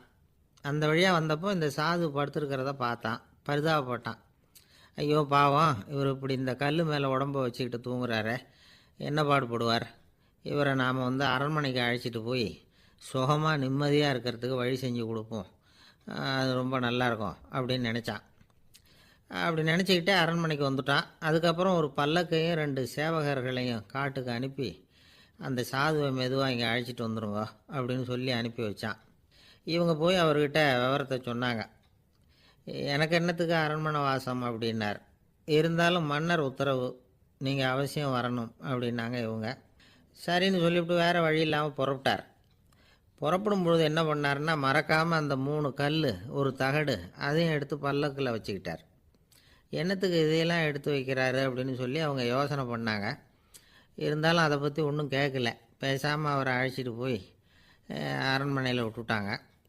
அரசன் ஓடி வந்தான், வரவேற்றான், அறுசுவை உணவு படைத்தான். அவர் படுக்கிறதுக்கு தங்க கட்டில், பட்டு மெத்தை, இப்படி எல்லாம் ஏற்பாடு பண்ணி வச்சான். இங்கே படுத்து ஓய்வு எடுத்துக்குங்க அப்படின்னு சொல்லிவிட்டு அவன் பாட்டு போயிட்டான்.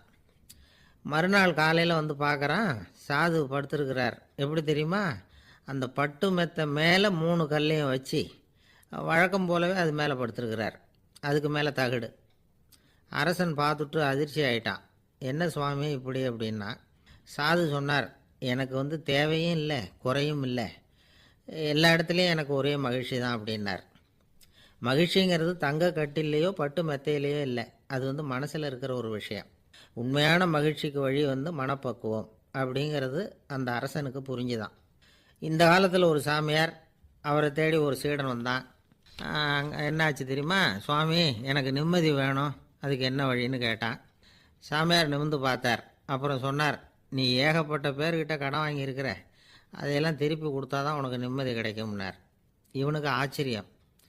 அது எப்படி சாமி, அவ்வளவு கரெக்டாக நான் கடன் வாங்கினதை கண்டுபிடிச்சிங்க அப்படின்னா. உனக்கு கடன் கொடுத்து சாமியாராக போனதே நான் தான்ப்பா, அதனால தான் இந்த கதிக்கு வந்தேன்.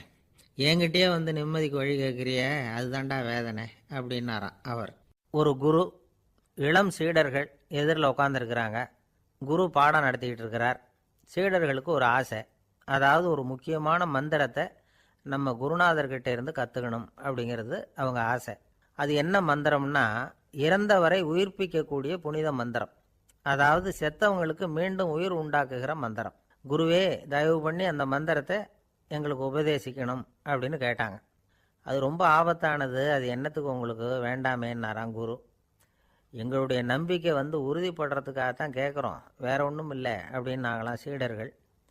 பக்குவப்படாத அறிவுங்கிறது ரொம்ப ஆபத்தானது அப்படின்னாராம் குரு. இது சீடர்களுக்கு புரியல. அது எப்படிங்க பக்குவப்படாத அறிவு ஆபத்தானதுன்னு சொல்கிறீங்க, அப்படின்னா என்ன அப்படின்னு கேட்டிருக்காங்க சீடர்கள். குரு அதுக்கு விளக்கம் கொடுத்தாராம்.